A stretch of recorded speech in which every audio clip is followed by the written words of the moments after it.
Hello good morning dear student, welcome to success career. आज की इस वीडियो में हम टेस्ट सीरीज थर्ड को करने वाले हैं, जहां पे आपको पता है कि 300 प्लस की सीरीज जो मोस्ट इंपॉर्टेंट क्वेश्चन को ही मैंने इंक्लूड किया है। और यदि आप पूरे टेस्ट सीरीज को देख जा रहे हैं 300 प्लस एमसीक्यू को, तो आपको एग्जाम में 100% सफलता मिलेगी, क्योंकि ये प्रीवियस ईयर के क्वेश्चन इसमें इंक्लूड किया गया है। और साथ ही में पीडीएफ को पाने के लिए आप मेरे टेलीग्राम ग्रुप या टेलीग्राम चैनल दोनों को ज्वाइन कर सकते हैं। टेलीग्राम ग्रुप में अपनी बातों को डिस्कशन दोस्तों के थ्रू कर सकते हैं, अपनी टेक्निकल टॉपिक से रिलेटेड, करियर से रिलेटेड। यदि आपने हमारे चैनल को अभी तक सब्सक्राइब नहीं किया है तो सब्सक्राइब करें, और इंस्टाग्राम पे मुझे डायरेक्टली कोई भी इंफॉर्मेशन हो या कोई भी सूचना हो या कोई भी आपके करियर से रिलेटेड हो तो हमें मैसेज कर सकते हैं। चलिए आज की टेस्ट सीरीज को स्टार्ट करते हैं।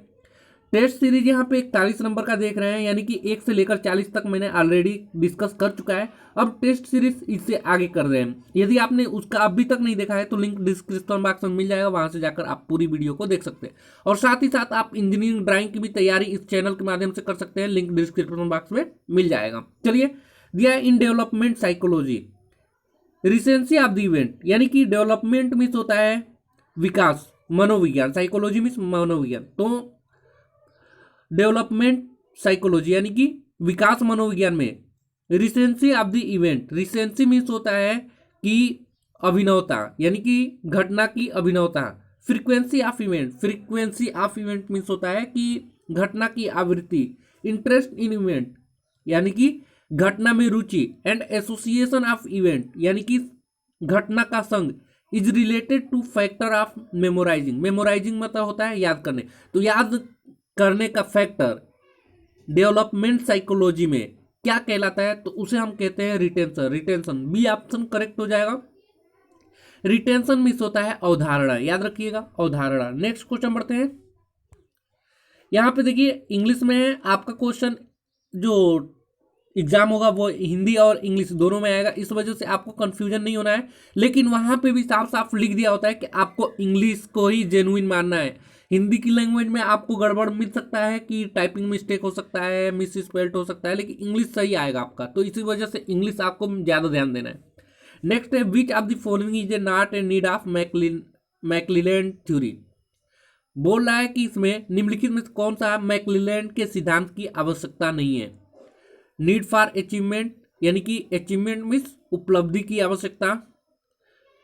नीड फॉर एफिलिएशन संबंधीकरण की आवश्यकता। नीड फॉर पावर शक्ति की आवश्यकता। नीड फॉर स्टीम यानी कि सम्मान की आवश्यकता। तो जो मैकलिलैंड की आवश्यकता का सिद्धांत है वो नीड फॉर स्टीम नहीं है, बाकी इनमें से तीनों आपका करेक्ट आंसर हो जाएगा। नेक्स्ट क्वेश्चन बढ़ते हैं। नेक्स्ट क्वेश्चन है हमारा 44 नंबर। 44 नंबर आपके सामने क्वेश्चन का आंसर हमें बताइए। देयर आर डॉट डॉट, यहाँ पे डॉट रहेगा, देयर आर बताना है कितने टाइप्स का kinds of related information use in learning process, यानी कि लर्निंग मिस होता है सीखना, यानी कि अधिगम प्रक्रिया में प्रयोग की जाने वाली संबंधित जानकारी को कितने प्रकार के होते हैं। यहाँ पे डॉट रहेगा, फिल इन द ब्लैंक्स है। तो यहाँ पे जो जानकारी है ये आपको करेक्ट आंसर हो जाएगा 3 type. There are 3 kind of related information use in learning process. Next question बढ़ते हैं 45 नंबर। 45 नंबर भी वही है, आपको फिल इन द ब्लैंक्स करना है। कहाँ पे ब्लैंक्स करना है मैं यहाँ पे बता दूं। Which reference to related information a motor car driver, इसके बाद आपका यहाँ पे डॉट डॉट रहेगा। ठीक है, मैं यहाँ पे 1 मिनट मिटा ही दूँ, यहाँ पे आपको यहीं पे फिल करना है। तो with reference to related information a motor car driver braking and gear system of motor car, यानी कि संबंधित जानकारी के संदर्भ में एक मोटर कार चालक को मोटर कार की ब्रेकिंग और गियर प्रणाली को क्या करना चाहिए। Must know, should know, could know, would know. तो मैं यहाँ पे आपको एक बार ये क्वेश्चन और कराया था। यहाँ पे जो संबंधित जानकारी के संदर्भ में एक मोटर चालक जो है उसे मोटर कार की ब्रेकिंग और गियर प्रणाली को क्या करना चाहिए, शुड नो, जानना चाहिए। शुड नो हो जाएगा यहाँ पे करेक्ट आंसर। नेक्स्ट क्वेश्चन बढ़ते हैं 46 नंबर। 46 नंबर का क्वेश्चन आपके सामने है, दिया है the training in the distance learning programme of DGT none as, यानी कि जब ट्रेनिंग को है डीजीटी के दूरस्थ शिक्षा कार्यक्रम में प्रशिक्षु छोड़ के डॉट डॉट के रूप में जाना जाता है। किसके रूप में जाना जाता है? डीजीटी का पहले तो यहाँ फुल फॉर्म याद रखना है, DGT directorate general of training. तो देखिए जो डिस्टेंस लर्निंग होती है ना, इसे जो जाना जाता है ये हब के नाम से जाना जाता है। डीजीटी में इसे किसके नाम से जाना जाता है? हब के नाम से। करेक्ट आंसर हो जाएगा। नेक्स्ट क्वेश्चन है, student are logging in to their online learning site at a specific time in the. बोल रहा है कि छात्र जो हैं एक विशेष समय पर अपनी ऑनलाइन शिक्षण साइट पर लॉगिन करते हैं, उसको क्या कहते हैं?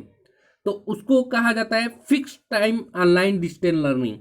जब स्टूडेंट अपने स्पेसिफिक टाइम दिया हुआ है ना, इस वजह से निश्चित समय विशेष समय पर वो जब लॉगिन करता है तो उसे fix time online distance learning कहा जाता है। करेक्ट आंसर 4 हो जाएगा। नेक्स्ट क्वेश्चन पढ़ते हैं। 48 नंबर दिया है, which one of the following is an audio aid. Audio aid इनमें से कौन सा है आपको बताना है। चलिए, overhead project, radio, chalk, camera. तो ओवरहेड प्रोजेक्ट आपको पढ़ने से पता चल रहा है कि जो यहाँ पे ऑडियो ऐड है, ऑडियो ऐड कौन सा है? रेडियो। रेडियो से ही हम ऑडियो सुनते हैं, तो ऑडियो ऐड किस में आता है? रेडियो में आता है। बाकी आप तीनों ऑप्शन गलत हो जाएंगे। नेक्स्ट क्वेश्चन बढ़ते हैं 49 नंबर पे। 49 नंबर का क्वेश्चन दिया है, which of the following is A graphic add. Graphic add miss होता है चित्र, ग्राफिक मिस होता है क्या? चित्रीय। निम्नलिखित में कौन सी अधिगम सामग्री जो आलेखीय सहायक सामग्री है? आलेखीय मतलब चित्र वाली ना, तो chart, poster, both chart and poster, none of these. तो यहाँ करेक्ट आंसर कौन सा हो जाएगा? Both chart and poster. Third option सही हो जाएगा, क्योंकि चार्ट में भी आपको ग्राफिक दिखते हैं, चित्रीय आलेख दिखते हैं, और पोस्टर में भी आपको आलेख दिखते हैं।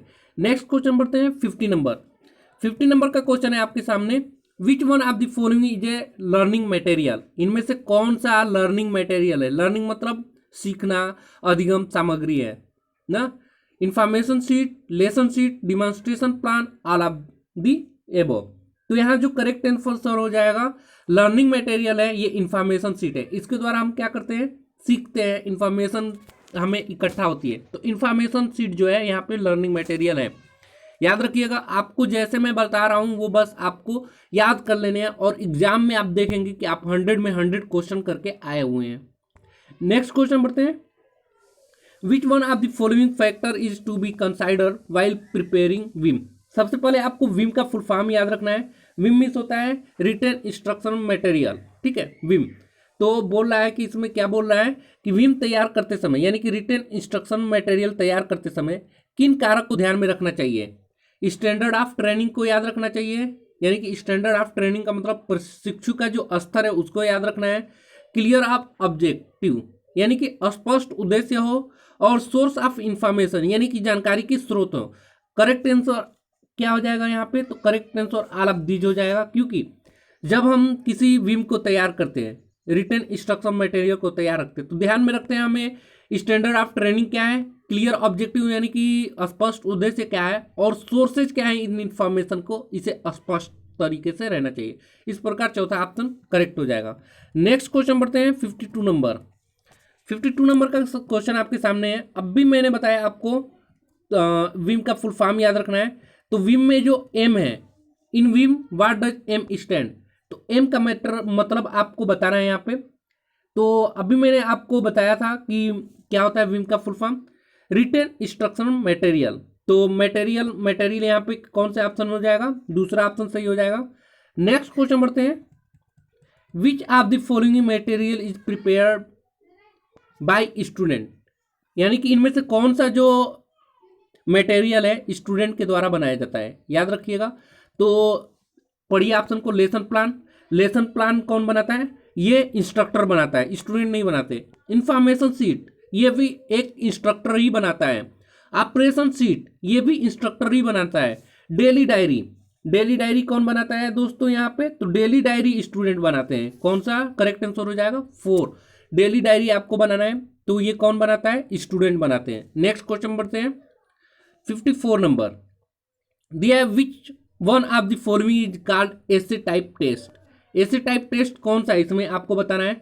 ऑब्जेक्टिव टेस्ट, यानी कि ऑब्जेक्टिव जो वस्तुनिष्ठ परीक्षण होती है जिसे हम मल्टीपल चॉइस कहते हैं। ओरल टेस्ट ये ऐसे टाइप टेस्ट है, या सब्जेक्टिव टेस्ट या परफॉर्मेंस टेस्ट। तो देखिए जो यहाँ पे सब्जेक्टिव टेस्ट है ना, ये जो करेक्ट आंसर हो जाएगा ये ऐसे टाइप टेस्ट है, क्योंकि सब्जेक्टिव टेस्ट में भी हमें लिखना पड़ता है और ऐसे टाइप टेस्ट में भी हमें लिखना पड़ता है। बाकी ऑब्जेक्टिव आप देख सकते हैं, ऑब्जेक्टिव में आपको 4 ऑप्शन दिए रहते हैं, एक करेक्ट आंसर करना होता है। ओरल में आपको ओरली बता देना है, कोई भी क्वेश्चन पूछे उसके आंसर तुरंत दे देना है। और परफॉर्मेंस टेस्ट में आपका एक तरह से ये परफॉर्मेंस टेस्ट प्रैक्टिकल टेस्ट होता है। तो यहाँ पे जो सब ऐसे टाइप टेस्ट कौन सा हो जाएगा, सब्जेक्टिव टेस्ट करेक्ट आंसर हो जाएगा। नेक्स्ट क्वेश्चन बढ़ते हैं 55 नंबर। दिया है what is the purpose of test, यानी कि टेस्ट जो लिया जाता है उसका उद्देश्य क्या है। टेस्ट जो लिया जाता है उसका उद्देश्य क्या होता है, to check understand of learner, यानी कि जो सीखने वाला है उसकी समझ की जांच करना। To encourage learner to study, जो सीखने वाले हैं उनको इनकरेज करना, उत्साहित करना, प्रोत्साहित करना। To guide the learner by knowing their weak point, यानी कि गाइड करना लर्नर को कि उनके वीक पॉइंट क्या है और उसके बाद उसको गाइड करना। और all of these correct answer हो जाएगा। इसमें कौन सा करेक्ट हो जाएगा, तो ऑल ऑफ दीज ये सभी करेक्ट आंसर हो जाएगा। जो टेस्ट का उद्देश्य होता है वो सीखने वाले को समझने के लिए, जांच करने के लिए और उसे प्रोत्साहित करने के लिए, पढ़ने के लिए और उसके वीक पॉइंट को जानकर उसको गाइड करने के लिए करेक्ट आंसर हो जाएगा। यानी तीनों यहाँ पे करेक्ट है। नेक्स्ट क्वेश्चन बढ़ते हैं 56 नंबर। दिया है which of the following is a reason of accident, यानी कि निम्नलिखित में से कौन सा एक्सीडेंट का कारण है। तो एक्सीडेंट का कारण क्या है आपको बताना है। चलिए ऑप्शन को पढ़ लिया जाए। दिया है work on a safe machine, तो सेफ मशीन पे वर्क करेंगे तो एक्सीडेंट की डर नहीं रहेगी। फॉलोइंग ऑल सेफ्टी रूल, यदि आप सेफ्टी रूल, सभी सेफ्टी रूल को फॉलो कर रहे हैं तो भी आपको एक्सीडेंट की दिक्कत नहीं है, कोई कारक नहीं बनेगा। Using safety apparel while working, apparel means होता है यहाँ पे दोस्तों कार्य करते समय सुरक्षा साज सामानों का प्रयोग करके। तो साज जो सामान है सुरक्षा वाली उस पे, तो ये तीनों आपको दिख रहा है कि ये एक्सीडेंट का कारण नहीं है, ये तो बचाव के कारण है। नेक्स्ट जो चौथा है हरी टू वर्क, ये एक्सीडेंट के कारण बन सकता है। हरी मीन्स होता है जल्दी, टू वर्क मतलब कार्य करने के लिए जल्दीबाजी होगी तो आपको एक्सीडेंट हो सकता है। ठीक है, तो करेक्ट आंसर यहाँ पे कौन सा हो जाएगा, चौथा हो जाएगा। यही पूछा है कि which one of the following is a reason of accident. Next question बढ़ते हैं 57। दिया है who develop the taxonomy of educational objectives, किसने टेक्सोनोमी एजुकेशन के उद्देश्यों को वर्गीकरण किया। देखिए who develop the taxonomy of educational objective, जिन्होंने शैक्षिक उद्देश्यों की वर्गीकरण को विकसित किया उनका नाम बताना है। Benjamin Bloom, Ivan Pavlov, John Friedrich, BF Skinner. तो देखिए इसको याद रख लेना है। बेंजामिन ब्लूम जो थे ये टेक्सोनोमी ऑफ एजुकेशनल ऑब्जेक्टिव्स के डेवलप किए, यानी कि उनका वर्गीकरण किए, उनका विकास किए। कौन, बेंजामिन ब्लूम। करेक्ट आंसर एक हो जाएगा। नेक्स्ट क्वेश्चन बढ़ते हैं 58 नंबर। दिया है which of the following is a related to house keeping. House keeping का मतलब होता है गृह व्यवस्था। तो निम्नलिखित में से कौन सी संबंधित है गृह व्यवस्था से। गृह व्यवस्था से मतलब यहाँ पे चलिए पढ़ लेते हैं। गृह व्यवस्था मतलब जो आपको रखने का जगह है वो कैसा होना चाहिए ये बताना है। तो देखिए जो आपको गुड हाउस कीपिंग आपको बताना है, कौन सा हाउस कीपिंग से रिलेटेड है। तो क्लीनलीनेस, असाइनमेंट, विम, कम्युनिकेशन। तो यहाँ करेक्ट आंसर हो जाएगा क्लीनलाइनेस, यानी कि आपको जहां भी रह रहे हैं साफ सुथरा रखना है, ये करेक्ट आंसर हो जाएगा। नेक्स्ट क्वेश्चन बढ़ते हैं 59 नंबर। दिया है which one of the following is A association with a good workshop. निम्नलिखित में से कौन सा एक अच्छी कार्यशाला के साथ संबंधित है। तो अच्छी कार्यशाला के साथ कौन संबंधित होता है दोस्तों यहाँ पे, तो फायर एक्सटिंग्विशर हो, फर्स्ट एड हो, सेफ्टी बोर्ड्स हो, यानी कि ये सभी चीजें आपको क्या होना चाहिए, वर्कशॉप में अच्छा होना चाहिए, तभी हम बोलते हैं associated with good workshop. Correct answer हो जाएगा आपका all of these. Next question बढ़ते हैं 60 नंबर। दिया है which one of the following is a not quality of good counsellor, यानी कि जो गुड काउंसलर, अच्छे काउंसलर होते हैं, काउंसलर मीन्स होता है परामर्शदाता। तो अच्छे काउंसलर के क्या गुण नहीं होनी चाहिए ये बताना है आपको। तो 3 ऑप्शन यहाँ दिया हुआ है। करेक्ट आंसर जो होगा ही शुड बी नेचुरल, उसे सहानुभूतिपूर्ण नहीं होना चाहिए, यानी कि उसे नेचुरल नहीं होना चाहिए। अच्छे काउंसलर का क्या क्वालिटी होनी चाहिए कि उसे he should not be natural, उसे सहानुभूतिपूर्ण नहीं होनी चाहिए, प्राकृतिक नहीं होनी चाहिए। तो इस प्रकार आज के लिए वीडियो में इतना ही दोस्तों। मिलेंगे नेक्स्ट सीरीज में जो कि 61 से चलेगा, 61 से। तो अगली सीरीज के लिए आपको चैनल को सब्सक्राइब करके रखने होंगे, आपको नोटिफिकेशन बेल मिल जाएगा। सभी वीडियो सीरियल वाइज देखने के लिए आपको लिंक डिस्क्रिप्शन बॉक्स में मिल जाएगा। चैनल पर नए होंगे तो चैनल को सब्सक्राइब करें और अपने दोस्तों के साथ भी शेयर करें, और साथ ही साथ इंजीनियरिंग ड्राइंग की भी तैयारी करते चले, इस आपको लिंक डिस्क्रिप्शन बॉक्स में मिल जाएगा। Thanks for watching this video guys.